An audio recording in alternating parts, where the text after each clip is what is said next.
In the heart of a secluded forest, a single tree stretches towards the sun, its branches reaching with quiet determination. It pays no mind to the shadows it casts or the size of the trees around it. It neither competes nor compares, it simply grows, fulfilling its purpose. This humble yet powerful image captures a timeless truth. Life flourishes when it focuses inward, not outward. In our modern world, however, the opposite often feels true. We're bombarded with expectations, measured by comparisons, and conditioned to seek validation from others. Social media highlights successes, fostering envy. Workplace environments push competition, creating stress. Even personal relationships can feel like balancing acts of approval. Amid all this noise, one critical question emerges. What happens when you stop seeking from others and start seeking from within? Zen Buddhism offers a transformative answer. The teachings remind us that true freedom lies in self-reliance and personal growth. Like the tree in the forest, your purpose is not defined by the opinions or judgments of others, but by the quiet, steady pursuit of your own journey. Today, we'll uncover why focusing on yourself is not just a pathway to inner peace, but a profound act of liberation. Through inspiring stories, practical lessons, and timeless wisdom, we'll explore how self-focus can transform your life. So, if you've ever felt burdened by the expectations of others, stay with us. Together, we'll delve into the strength, clarity, and freedom that comes from turning inward. Your journey to self-reliance begins now. Part 1. Why focusing on yourself matters. In the intricate tapestry of life, many of us weave our actions and emotions based on the opinions of others. We strive to be noticed, appreciated, or validated, often believing that our struggles, ambitions, and feelings are at the forefront of everyone else's mind. Yet, Zen teachings offer a stark revelation. Most people are far too engrossed in their own narratives to truly fixate on ours. This isn't an indictment of humanity, it's simply the nature of existence. A Zen monk once likened human thoughts to grains of sand slipping through a hand. He explained, "The vast majority of thoughts revolve around the thinker themselves.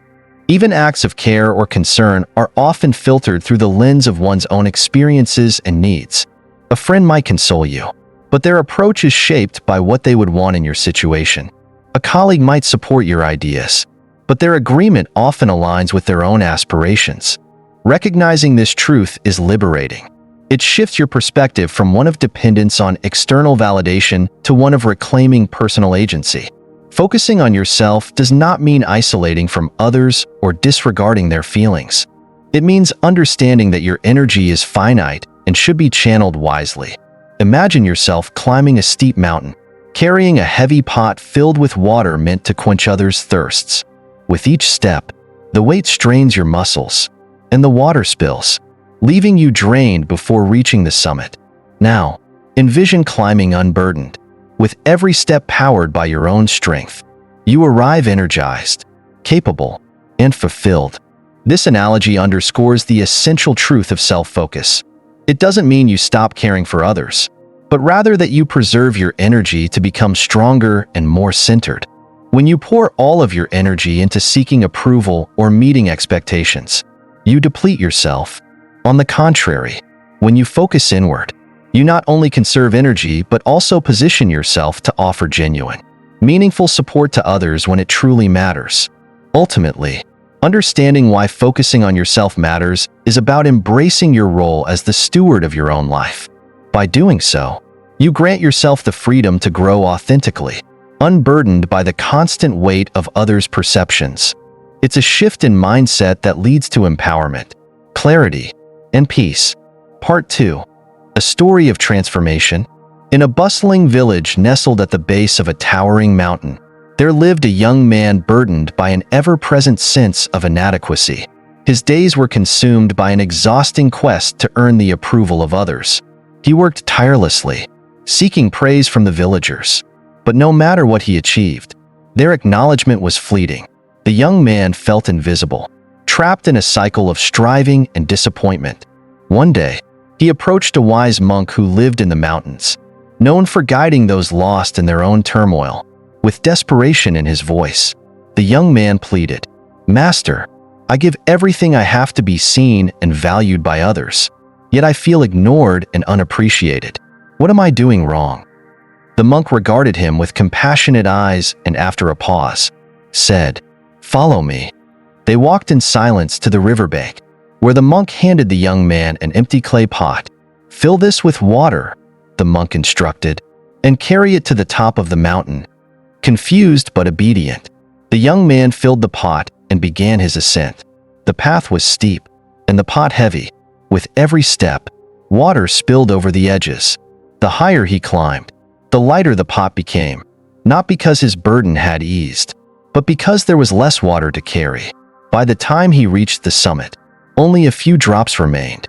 The monk, who had followed behind, gestured for the young man to look inside the pot. "What do you see?" he asked. "Almost nothing," the young man replied, his voice tinged with frustration. "I tried so hard to carry it carefully, but it's nearly empty." The monk nodded. "This pot represents your life when you live for others' approval. Every step you take, every effort you make to please them, drains your energy. By the time you reach your destination, you are left with nothing but exhaustion and emptiness." The young man's shoulders sagged under the weight of the monk's words. He realized how much of his energy he had spent chasing fleeting recognition, only to feel hollow in return. The monk smiled and placed a hand on his shoulder. "Now, climb the mountain again, but this time, carry nothing." Hesitant but curious, the young man obeyed. As he ascended, he noticed the difference immediately. His steps were lighter, his breath steady, and his focus sharper. Without the burden of the pot, he reached the summit quickly, his body and mind energized. He stood at the top, gazing at the horizon with newfound clarity.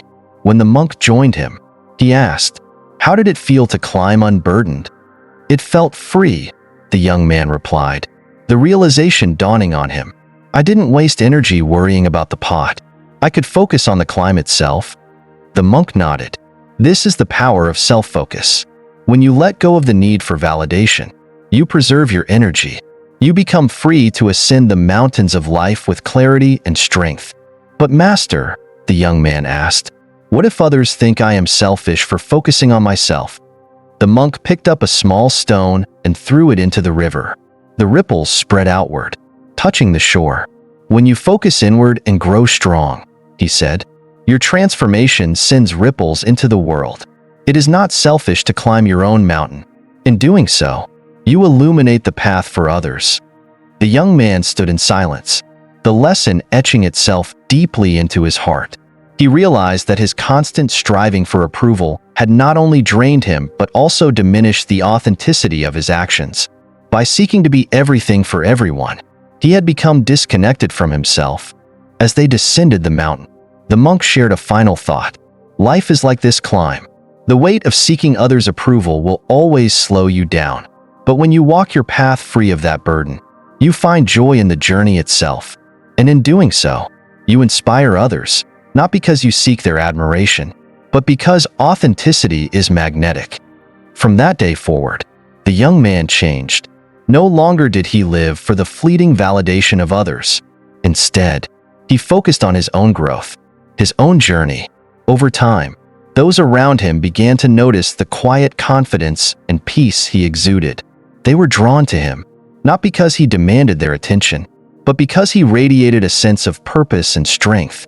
This story reflects a profound truth. When you stop chasing others' approval and focus on your own path, you unlock a deeper well of energy, clarity, and fulfillment. Your journey becomes lighter, your steps more purposeful, and your impact on the world far more meaningful. Part 3. Practical Lessons from Zen. 1. Mindfulness. Protecting your energy. A student, troubled by his constant preoccupation with the opinions of others, sought the guidance of a Zen monk. "Master," he said, "I cannot silence the noise of others' judgments in my mind.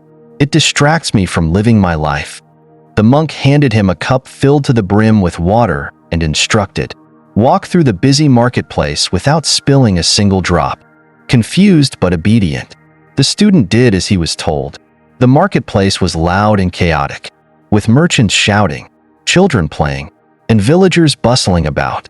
Yet, the student focused entirely on the cup, carefully ensuring no water spilled. When he returned to the monk, his face was beaming with pride. "Master, I did it. Not a single drop spilled." "Did you notice the crowd?" the monk asked. "No," the student replied. "I was too focused on the cup." The monk smiled and said, "This is mindfulness. When you concentrate on your own journey, the distractions of the world fade into the background." This simple exercise illustrated the essence of mindfulness, the ability to focus on the present moment without being pulled away by external chaos.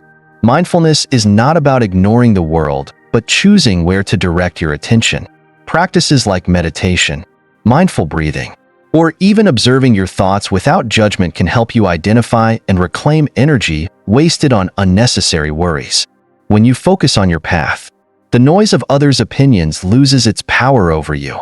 2. Self-discipline. Staying true to yourself. Life's uncertainties often tempt us to stray from our values and goals.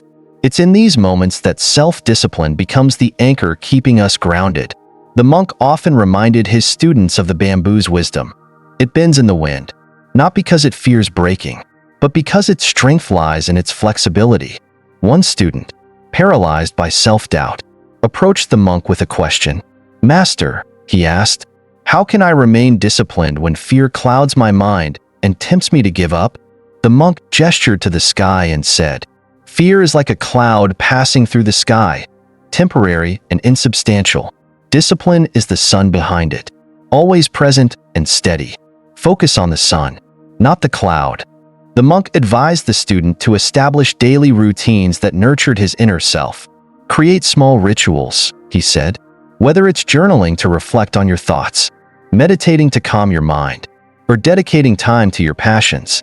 These habits become your roots, grounding you during life's storms." Discipline, the monk taught, isn't about rigidity or perfection. It's about consistent effort, even when the path feels uncertain. By committing to small, meaningful actions daily, you strengthen your ability to stay true to yourself, regardless of the distractions and fears around you. 3. Self-compassion, embracing your flaws. One day, a cracked clay pot lamented its imperfections to its owner. "I'm sorry," it said. "Because of my crack, I leak water, and I cannot serve you fully." The owner smiled gently and replied, "Have you noticed the flowers growing along the path we take to the river? I planted seeds there, knowing you would water them. Your crack is not a flaw, it is a gift." This story, often shared in Zen teachings, highlights a profound truth. Our perceived flaws are not weaknesses but unique aspects of who we are. Instead of hiding or resenting them, we must embrace them as integral parts of our journey. The monk often reminded his students that many people extend compassion to others while being their own harshest critics. "How can you truly grow?"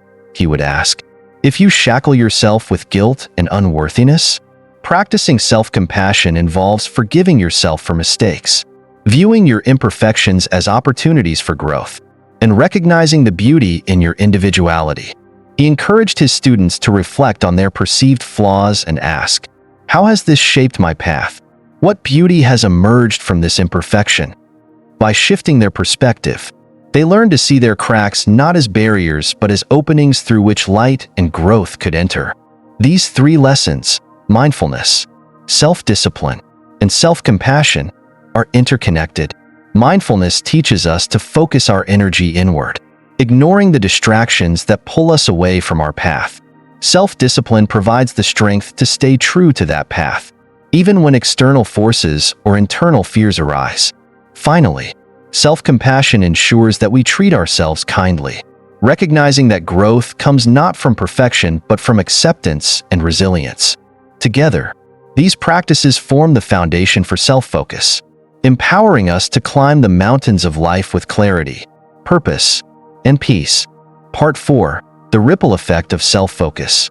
Focusing on yourself is not an act of selfishness, it's an act of restoration. By turning inward and aligning with your true essence, you not only heal and strengthen yourself, but also create a ripple effect that touches the lives of those around you. Authenticity has a way of inspiring others, not through force or intention, but through the quiet power of example. One day, the monk shared a parable with his students. A man was struck by an arrow, he began. Instead of removing the arrow and tending to his wound, he became consumed with questions. Who shot this arrow? What kind of wood is it made of? Why was I targeted? While he lingered in doubt and distraction, the wound bled, and he grew weaker. The monk paused and continued. The wise do not waste energy on distractions. They remove the arrow, stop the bleeding, and begin to heal. In doing so, they preserve their strength for what truly matters. This story illustrates a profound truth. When we focus inward on healing, growth, and self-discovery, we equip ourselves to face life's challenges with clarity and purpose. This self-focus doesn't disconnect us from others. It allows us to show up more fully and authentically in our relationships. By tending to your inner wounds and nurturing your growth, you set an example of resilience and self-respect that quietly inspires those around you. One student, struggling with the idea of prioritizing himself, asked the monk, "But Master, if I focus only on myself, how can I help others?" The monk replied with a gentle smile. Imagine lighting your own lamp in a dark room. The glow illuminates not only your path, but also the paths of those nearby. However, if you wait for others to light your lamp, you may remain in darkness forever. Focusing on yourself first allows you to radiate light that naturally helps others. Over time, the student realized the truth in the monk's words. By focusing inward, he became more present and centered. He noticed that his newfound peace and authenticity began to attract others who sought his guidance. Not because he demanded attention, but because his quiet strength was magnetic. The ripple effect of self-focus lies in its subtlety. When you live authentically, others sense the harmony and integrity in your actions. It encourages them to reflect on their own paths and consider the possibility of finding similar peace within themselves. This is not done through words or persuasion, but through the silent example of a life lived with purpose. Ultimately, the act of focusing on yourself is not a withdrawal from the world, but a gift to it. By healing and growing inwardly, you unconsciously inspire others to seek their own paths, creating ripples that extend far beyond what you might ever see. Part 5. Inspirational Story: The Lotus Pond. The monk and the seeker stood silently by the edge of a tranquil lotus pond.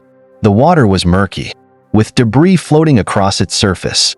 Yet the lotus flowers rose above it all, their petals pristine and radiant. Breaking the silence, the monk said, "Observe the flowers. They bloom in the murkiest water, yet their beauty remains untouched by their surroundings. The lotus does not bloom to impress the fish or the birds. It blooms simply because it is its nature." The seeker watched the flowers closely, marveling at their effortless grace. "But Master," he said, "how can one remain untouched by the challenges and judgments of life? The water around the lotus is so impure, yet it stays pure." The monk gestured toward a particularly large lotus. The secret lies in its roots. The lotus anchors deeply into the mud below, drawing sustenance and stability from where others might see only filth. It does not allow the murky water to define its bloom. The seeker contemplated the monk's words, realizing their profound meaning. To live authentically is to be like the lotus, grounded in one's essence, drawing strength from within, and rising above external chaos. The judgments, criticisms, and expectations of others are like the murky water, present but powerless to touch the true core of who you are unless you allow them to. As they continued to watch the pond, the monk spoke again. When the lotus blooms, it doesn't call out for attention, yet its beauty draws the gaze of everyone who passes. This is the power of authenticity. When you focus on your own growth, others are naturally drawn to your light, not because you seek their approval, but because authenticity is magnetic. The seeker nodded, understanding now that the path to true freedom was not in seeking validation, but in embracing his own unique journey. He thought of the energy he had wasted trying to impress others, like water spilled from a pot. If he could focus inward instead, he might find the strength to rise above the murky waters of judgment and expectation. The monk smiled, sensing the seeker's realization. "Do not fear the murky water," he said. "It will always be there. Your task is not to purify it, but to rise above it. The lotus blooms not in spite of the mud, but because of it. Let your challenges and imperfections nurture your growth.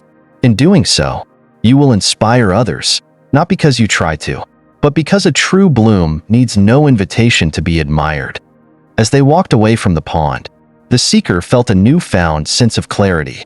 He resolved to live like the lotus, rooted in his own strength, rising above external chaos, and blooming not for the admiration of others, but simply because it was his nature to grow.